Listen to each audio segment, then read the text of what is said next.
Good morning. Latest edition of the Bernie's Facebook Live interviews.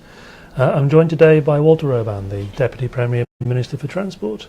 Mr. Roban, thank you very much for sparing some time. I know you guys are very busy, but it's a pleasure to have you here this morning. Good morning. Thank you for having me.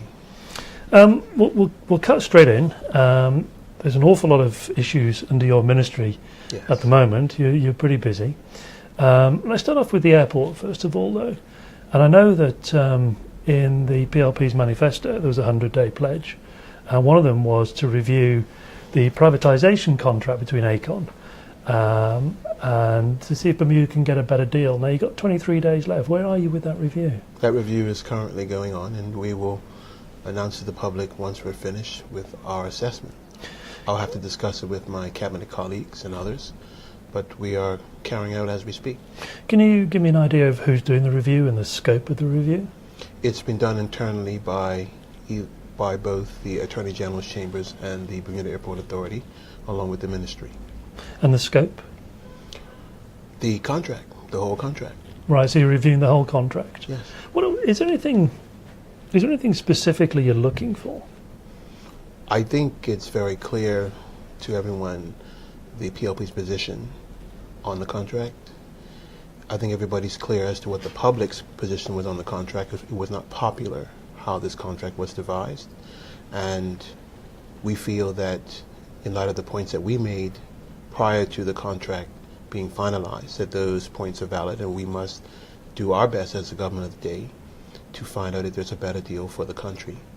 When you say there's a better deal, is that a way of reducing costs? Is that a way of getting out of the contract and getting somebody else in? Well, I think we all know what the terms of the contract were. They were well publicized. There's a 30-year requirement to pay a considerable amount of money to the developer and who will be running the airport. And we want to know if that can be much more shaped in Bermuda's interests at the least. And if there are other options we have, we will consider them. But at this point, it's about finding a better deal. And that is what we're endeavoring to do for the people of Bermuda. So perhaps looking at whether the 30 years can be extended or reduced, or interest rate can be reduced? I can't commit to any of those details at this point, but we're looking at every possibility around this contract to find a better deal. If you could scrap it, would you? I cannot comment on that at this point, on what our options will be, other than to find a better deal. Is this kind of thing, is there a precedent for this kind of thing where a government comes in and tries to review a contract, especially of this magnitude? Not in Bermuda's history, but I'm sure in other countries. We saw that the contract with Ecuador that with the same company was reviewed, and the courts made a ruling in that contract against the contractor Aecon. So clearly, in some cases, these contracts may not be seen as being the best interest of the country. So we're just taking the best approach we can. We said prior to the election that this should have been tendered out as per government's financial instructions, as per even the UK's green paper instructions. And we would like to endeavor that at least we as government engage in a process that will ensure that Bermuda has the best opportunity with this development. You said there was no precedent for Bermuda. By doing this, are you concerned at all that it sets a bad precedent?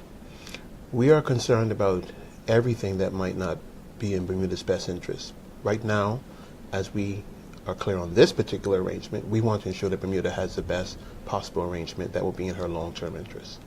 Are you negotiating directly with Aecon on this? Not myself at this point. No, not yourself, but in terms of the review, is it directly with Aecon or is CCC involved? This is being done internally at the moment. Oh, okay. So there's been no discussion with Aecon at the moment or CCC? We will deal with that after we've done our own review and see what we can arrange with them, but at the moment it's an internal review. And presumably when you've done the review, you will release the results of that review to the public so they have an idea what's going on? We will look at and see how we can do this. Of course, since the public voted us in with that 100-day plan, we're going to tell them what we plan to do.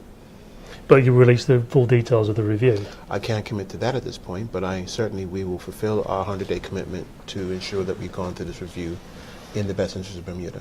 Okay, well, obviously on the 100 days, well, I guess we'll be looking to see what happens. Now, the other issue that's been very central for you at the moment, of course, is the issue with the buses. You've been very busy with the buses.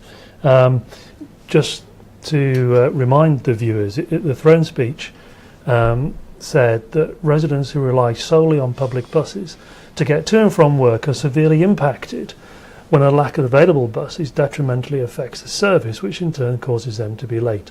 The former government left 14 mechanic positions vacant, which caused a lack of sufficient buses to meet demand. And then it goes on, in order to increase reliability of published routes, to instill confidence in the service, and to reduce overtime paid to repair ageing buses, the government will invest in new buses and will immediately fill 6 vacant maintenance positions. Now, where are we in that process? Where is the government in that process? We are moving forth with those points that you've outlined. We are filling vacant posts. We have at least four mechanics that we've sourced locally that we are looking to put into place working. We are looking to fill the additional 14 posts. And bear in mind that there was a hiring freeze that we inherited that had come from the government. Certainly for DPT, that hiring freeze has been removed so that we can fill those vacant funded posts, the 14 within the maintenance department, which is where those 14 are. So we're looking to ensure that we have, over time, more mechanics who can do more of the work that is required. Okay, because on September the 29th, you were quoted as saying, I think, that there'll be 4 new buses, and I think you were going to announce 6 positions are going to be filled at that stage. Yes, we're working to fill those positions, obviously. But all 14 will be filled at some We're stage. endeavoring to fill as many of those vacant mechanic posts as we can. So we're moving steadily ahead to do that. Obviously, you mentioned the 4 buses which are on their way. They will be here by the end of the year. We are currently preparing an RFP for additional buses. We are also working with our manufacturers to source some support for our mechanics division as well. So they'll come across that from will Germany. augment. Yeah, they will augment who we can source locally, and we are. So is that in addition to the 14? Yeah. So we'll get some help, as we always do from our manufacturers. No, it's happened before. Yeah, I just want to be clear. Yeah. So we're doing those things. We're continuously working with DPT to deal with some other issues that they have with equipment and other things that will help to ensure that we can repair the buses more efficiently and bring down the rate of these cancellations and those that are out of service. So the 4 new buses should be on the roads by the end of this year, all being well. Yeah. Yes. What kind of time scale are you looking for the further 8 that you announced will be brought here? Well, that's subject to us getting through the RFP process. But we're hoping certainly by that money being available, and we will begin to go out before the end of the year to get that RFP totally squared up, if not by the early next year. In the past, I believe I'm right in saying, of course you'll correct me, that the government's always gone to MAN in Germany. With this RFP process, will that mean another manufacturer coming in? Another bus manufacturer? Yes, it'll be an open RFP for any manufacturer. Worldwide? Yes. As well as Bermuda? Yes. If possible? Yep. And when do you expect that to be completed then? Any timeline on that? Well, that is being completed now. Government has a particular process with the Office of Procurement, which we have to go through, but it's being prepared now in conjunction with the department. And I'm hoping that the RFP will be completed very soon so it can be put out there to the public to view, and hopefully we'll get some good options that we can source. Do you think the 12 extra buses, will that go a long way, or will it solve the problem of cancellations you've got and help with the ageing bus fleet you inherited? It will help. So it's not going to end the problem? No, we need to get into a system of perhaps for a period of time 5 or so buses a year to bring down the average age from 11, which it is now, to 7. Right. That's the primary goal. If we can get the average age of the fleet down to 7, then we're in a place where we can operate comfortably. And do you anticipate doing that over the term of this Parliament? With the assistance of the Ministry of Finance, yes. Yes. Well, that's obviously my next question, isn't it? Where's the money coming from? You've got 4 new buses, an RFP for 8 new buses. You're bringing in 14, hopefully, mechanics. You're talking about bringing people in from Germany, from the manufacturers. That doesn't come for free. No, but the Ministry and the Minister of Finance is supportive of us dealing with this. So I know I have his support, and we will properly plan this out so it can be done fiscally. But presumably that will be dealt with by a budget increase or supplementary estimates? I cannot commit to that or give you any information on that, but I know that I have the support of the Ministry of Finance to address this problem over time. Well, we'll look out for the budget, I suppose. Yes. We'll have more details in February of what's going to happen. Yes. The 14 mechanics you want to recruit, I think you said that you found 4 locally. Is your aim to try and get Bermudian mechanics for all those posts? We would love to be able to source all those mechanics locally, but we know that there's a shortage of those types of mechanics. We are also sourcing from within DPT as well, so that anybody who's interested in being trained up can actually get into a program to be trained up within a period of time to be a heavy mechanic as is required. Okay, so you'll look to train Bermudians within That'll DPT. be our first option. Okay, and then In hopefully DPT and also outside as well, but that we are looking... it will slow the process down for you, though, won't it? Of course, of getting fully qualified mechanics. Yes, but that's the first step. If we need to go elsewhere, we will consider that, but we'll do that with our partners, with the union and others, to see what we can do so that we can get what we need. They know, everybody who's in this knows what the issues are, and they are supportive of us moving forward in a way that can help to deal with the issues that we're confronting. We see, it seems almost every day at the moment, starting from around September the 15th, I think it was, a wave of bus cancellations. When do you think that they will stop? That's a very good question. We have an old fleet.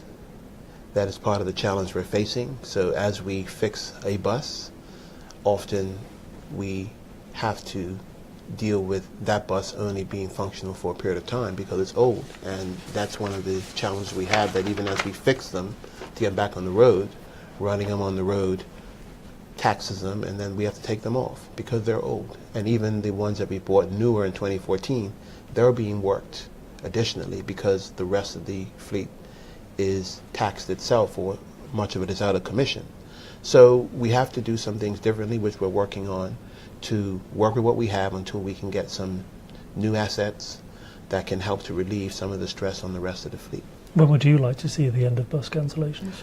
Tomorrow. Tomorrow, clearly. Realistically? You must be planning, you must have a kind of timeline. I am working with DPT on a plan over the upcoming weeks to reduce the cancellations. So I'm hoping that that plan will, once deployed, will work and bring down the rate of cancellations that we have.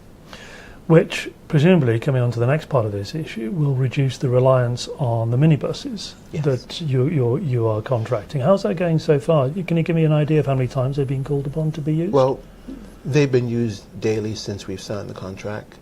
Over a 2-week period, they did almost over 250 runs, and I think they actually carried over almost 6,000 passengers. So school children predominantly. School children, yes. And so that's working, and we are grateful to their assistance. It is a temporary measure, absolutely, until we can deal with some of the other issues. It's a temporary measure, but you came out and said it's going to cost up to 630,000, I think it was. Is it likely to hit that, or is it going to go beyond even? We are endeavoring to keep that number very low. So do you think it's likely to hit that level? I'm not hoping. I am not looking to get close to that number. How are you going to try and stop that? By fixing as best we can the rest of the fleet, so that we can have more of our regular buses running. How long is the contract for the minibuses? It will end perhaps before the end of the year. Okay. So it's for this term, and we believe that we can have better situation closer to the end of the year once we get the new buses and once some of the work that we're doing on the fleet actually begins to get stable. And if the worst case scenario comes and you're not able to do that, will the contract be renewed?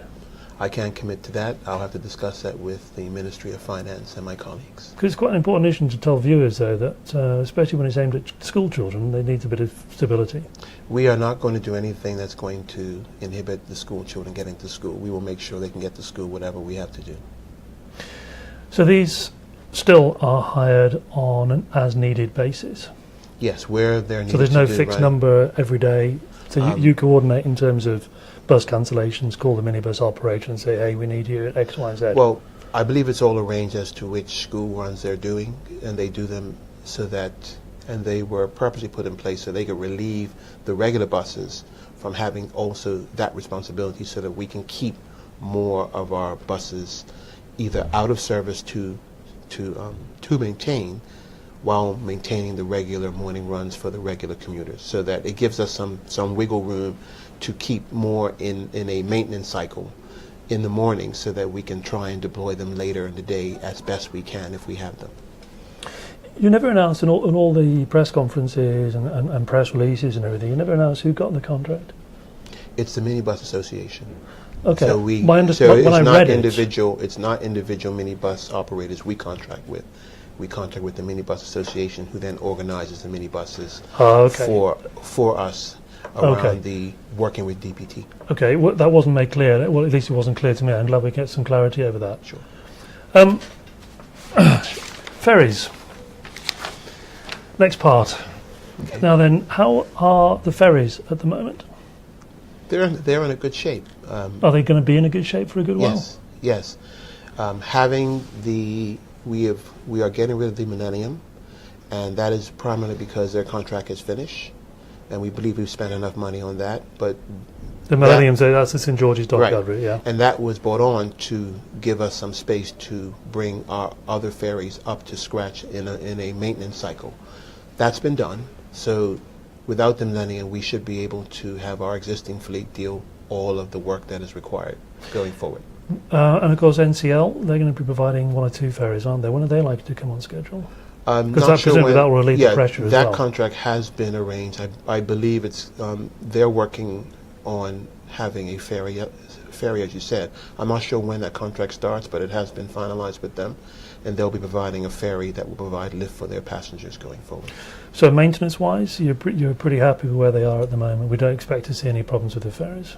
I am happy with what they've done. They believe they've met their objectives with the fleet, and I'm confident under the leadership they have there and the team that's there that they'll be able to meet their obligations. They haven't not come up with that before, and even with some of the issues, they have met their obligations, so I'm happy that they will do that.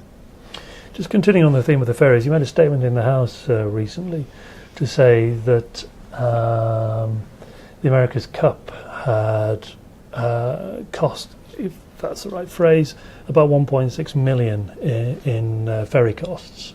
Is that correct? Yes. Due to the lack of funding provided by the former administration to them for the America's Cup obligations, they had to take money from one part of their budget to fund their operation of their ferry fleet, not only their regular runs, but also the additional runs that they were required to have to America's Cup, and that depleted other parts of their budget. So they blew their budget out, if I can use the language, for the rest of the year because of the expenses of the America's Cup and the Millennium Ferry. And you've tabled a supplementary estimate for that, so you're trying to get another 1.6 million basically out of the budget somehow? Yes, they have to be able to function for the rest of the year so they can provide the service that everybody wants them to provide. So we have to get that supplementary so they can continue until the end of the fiscal year. One of the things that Grant Gibbons, the former Economic Development Minister, one of the points he made about this was that he hadn't necessarily, or he seemed to suggest, he hadn't necessarily taken into account the revenue that was generated from the ACBD and the use of those ferries. Have you taken that into account? Do you know what the revenue is? I've looked into that, and there's been no revenue that's been given to the ferry service from ACBDA.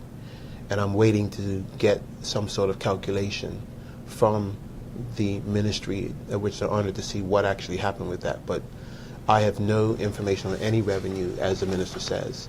The former minister said that went from ACPDA to the ferries. There's no such revenue that I have been made aware of. But you've been in touch with them, so you're waiting for an answer? I'm waiting for an answer, yeah.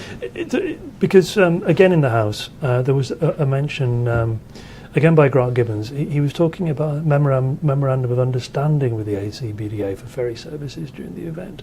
And you said you were aware of the MOU, but didn't know how much was paid by the department. Is this what you're referring to, the memorandum of understanding? Yeah, there was MOU, but there was no particular numbers attached to it. So there's no evidence at this point that any money was actually from the ACPDA to the Marine and Ports Department, or any revenue that's a part of that activity is there for me to evidence at all. I'm waiting for an answer for that. Have you put a deadline on the answer? Because that's quite important, isn't it? That if there is revenue outstanding, you won't need necessarily this supplementary estimate of 1.6 million. Well, as soon as I can get the answer, I'm assuming that things concerning revenue the Ministry of Finance will be aware of. But if that revenue had been properly organized and provided, certainly it might reduce the amount of money that that department would need. But the Ministry of Finance organizes a supplementary, so clearly for them, they know that that money that we're requesting is what we need. But up to this point, I have no evidence of any revenue that was moved as a result of America's Cup from ACBDA to, or that was to the Marine and Ports Department. There is none. But I'm waiting for a report from that ministry. Myself and the minister have communicated directly on that. Okay, and if and when you get something, you'll make an announcement in the House. Absolutely. Presumably. If there is any to evidence, I will make the public certainly aware of it. Throughout, just going back to the issue of transport here, generally public transport, with the issues of the buses, and in particular, has it ever crossed your mind to privatise these services? No. Not at all, ever? No. You don't think that would work at all? That would be a benefit to the people? No. Why not? I don't believe, and my government has never spoken of privatization.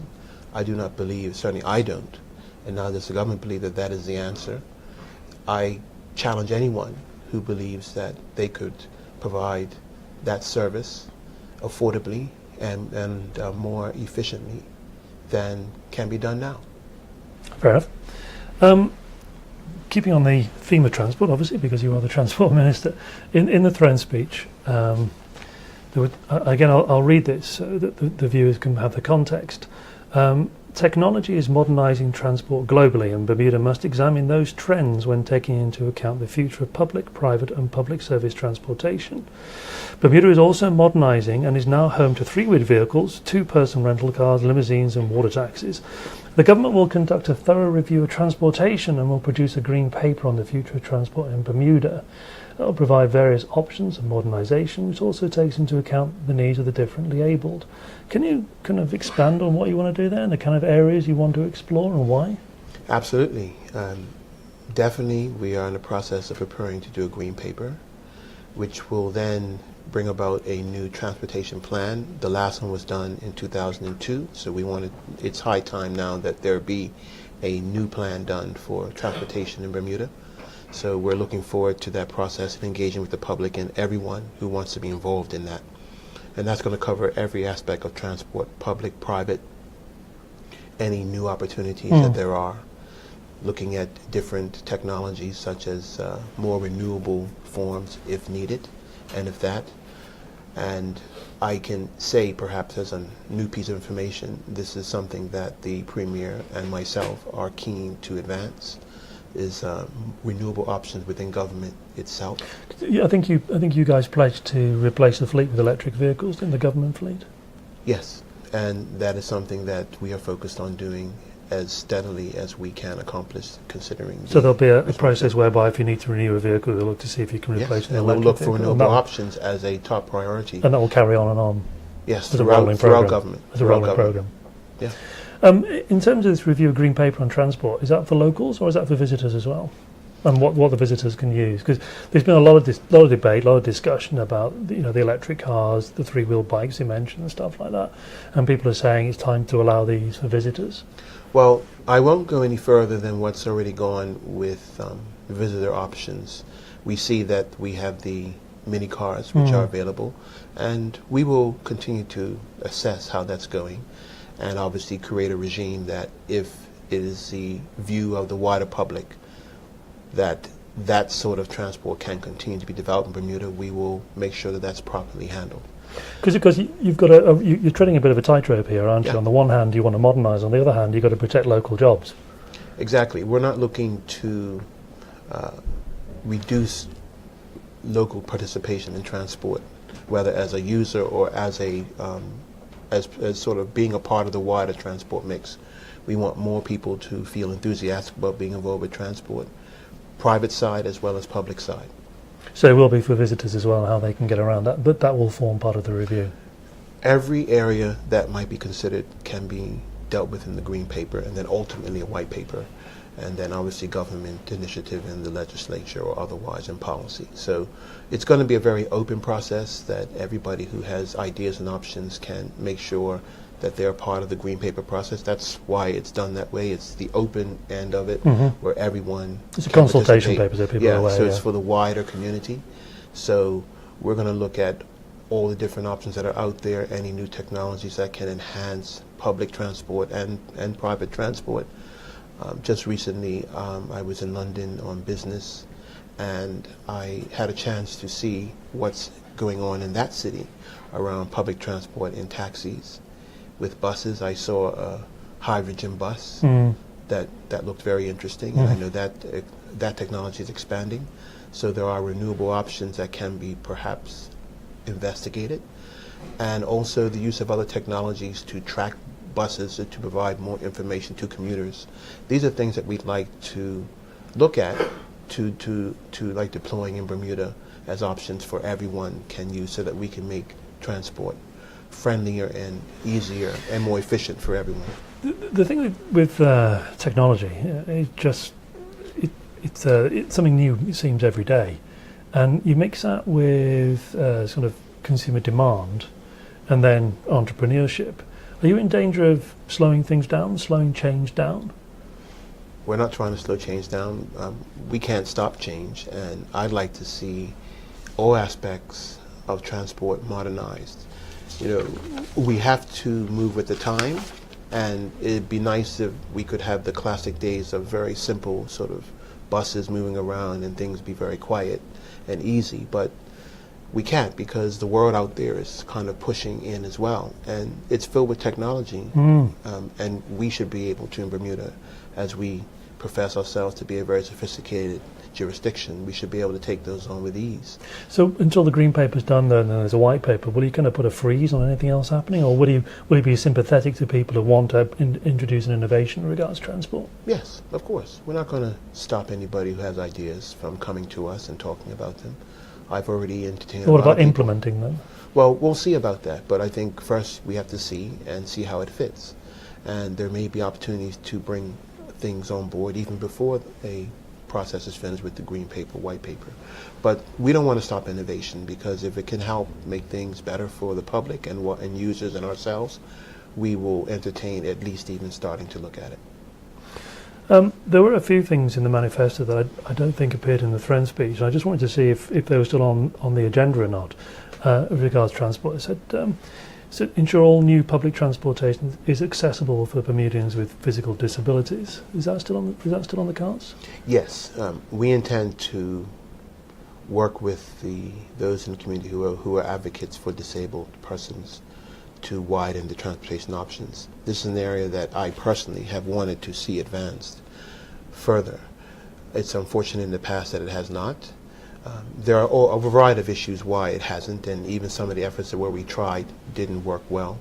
I'd like to see that corrected in the future to ensure that our disabled community has an option within the public space, at least, to move around and be as mobile as anyone else.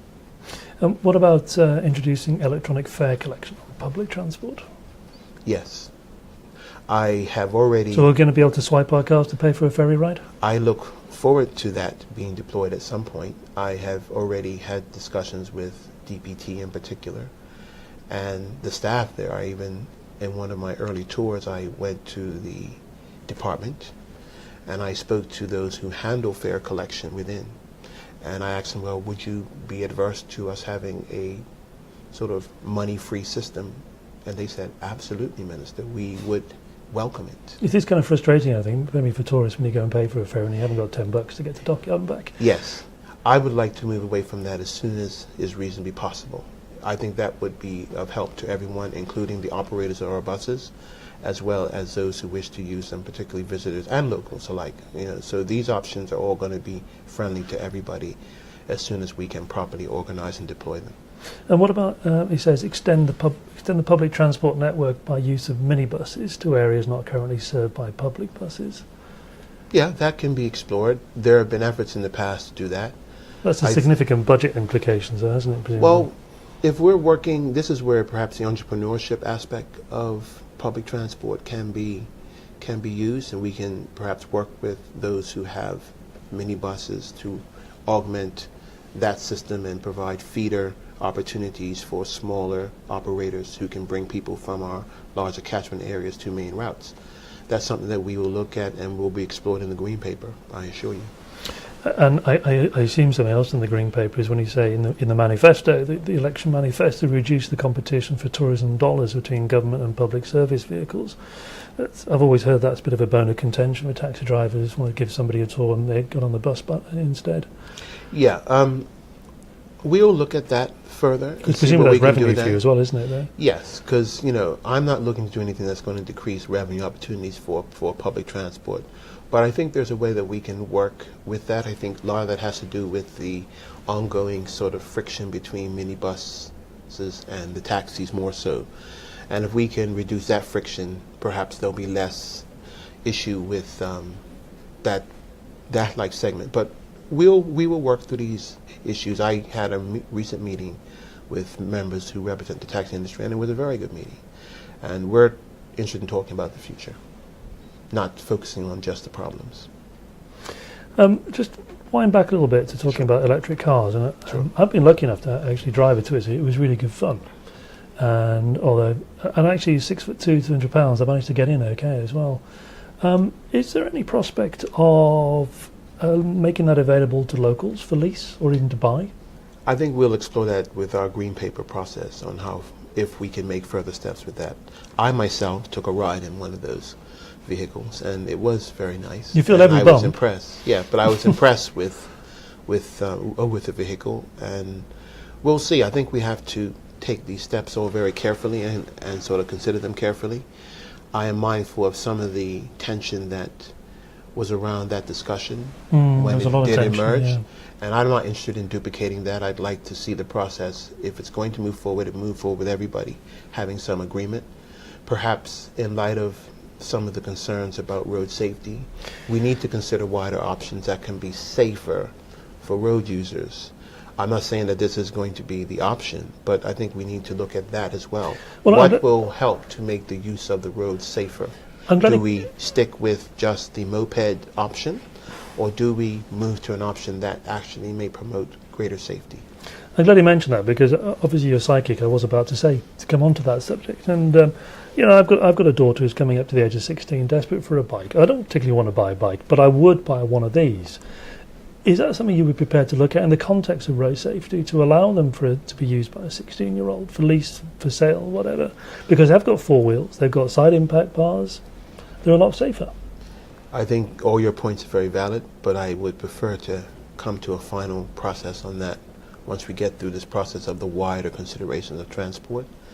But in terms of road safety, doesn't that make sense? To allow an inexperienced driver to have four wheels and not two? I think it is actually a good thing to consider from a safety standpoint, but I think that's not just the only issue, as you know, is around this. I have to consider, and we must consider other options as well. But I think from a safety standpoint, it does provide a case. But let's go through a process of review first and see that we can get everybody who has some interest in this in the room and on the same page. And it be part of a wider consideration of transport in the country. I think that's better. I mean, I also have a daughter who's 17, so I have the same concerns as any parent in the country. Because we've unfortunately, tragically, seen the 11th death on the road this year. Last year, I think there was something like about 1,500 people who were taken to ER for treatment as a result of road accidents. You've said that we must commit ourselves to personal and community changes to stem the number of accidents and reduce the number of fatalities. We must make our roads safer. What is the road safety plan? The road safety plan is a plan that must focus on behavior. We cannot enforce totally through the police against this. We cannot just legislate tougher laws. We have to have a program that focuses on changing behavior, and all of us playing a role with making the road safer in our usage of it. But how? Well, I think that's something we all need to sit down and talk more about. I think we've deployed a number of things in the past. Like I said, we've changed laws. We've even had systems like Project Ride in place to try and provide some training. I think we're going to have to deploy some new methods, such as perhaps we begin driver education earlier than just in the anticipation of a 16th birthday. Maybe we started from earlier, as low as 5, as a child begins to develop a sort of understanding of the conduct in the road, even before they actually are a full participant in the road. I think we have to work on the behavior and perhaps add some other things. Yes, speed cameras, license plate recognition, Speed all cameras these have been things talked about for are, years and nothing's are happened. all things that we can sort of deploy. But I think the chief thing is behavior, and we have to make changes that can enforce on behavior. Is there a point where if people just aren't taking personal responsibility, they're not changing their own behaviour, isn't there a point where government has to be big government and step in and say, we will do it? Well, I don't think that government can, in its absolute power, change behavior. We have to work But there are with systems, I mean, even if it's just road calming, more traffic lights, roundabouts, speed cameras, breathalyzers, you can put into place things that will change behaviour. some of those things are already being used, as you would But the argue. breathalyzer isn't. That breathalyzer has been talked about for years.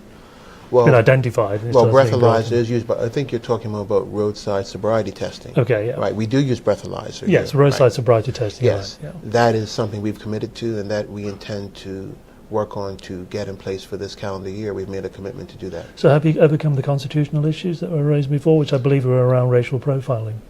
We are working through those, but we are committed to putting that in place. And I, as a minister, but I share responsibility with that with the Minister of National Security, so I cannot I understand, but and solidly commit myself to doing it by myself. I'm going to have to work with the Minister of National Security and my colleagues to put it in place. But we are committed to having that in place as soon as we can this calendar year. that's pretty much what the minister told me when I interviewed him about roadside sobriety testing, that he'd have to work with you. So Yeah. hopefully we'll see something soon on that. Yes. I mean, we're in an epidemic when it comes to road deaths. So, It is an So epidemic, we have you to know. attack it aggressively. And it's interesting you say it's an epidemic. I mean, I've actually used that analogy myself, and if it was an epidemic caused by health, 11 people died from an illness, to be throwing resources at it, wouldn't you? Well, we are, and we have committed, myself and my Minister Carter committed to within this year, putting in place one particular program we think is going to make a difference. It has been held up for many years. We acknowledge that, but we are committed to making sure it's in place this year and That's a sobriety test. working through whatever the issues are. One of the things that all the work about you do for transport is very well publicised. What probably isn't as well known is that you actually have responsibility for regulatory affairs as well. Yes. Could you just explain, for those who don't know what that is, explain what that involves? Yes, that would include the regulatory authority, which regulates energy and it regulates telecommunications at the moment. That would include the Bermuda Airport Authority as well. That would include Civil Aviation Authority. Those are the bodies that are under the regulatory umbrella. Everything except finance, tourism, and health. Essentially, I have regulatory umbrella Right. under my ministry. And can we expect to see any changes there, any initiatives? Yes, there will be changes in energy. There will be things that the government are considering doing around the overall regulatory framework. But we will work with the regulatory bodies to do that. We are not interested in interfering any more than necessary in their regulatory duties at all in these areas. Okay. Because there are big questions in these areas right now Yes. that the country's dealing with. Yes, a lot. Okay, on that note, Minister, thank you very much for your time. I appreciate it. Thank you for Thank the you. time as well.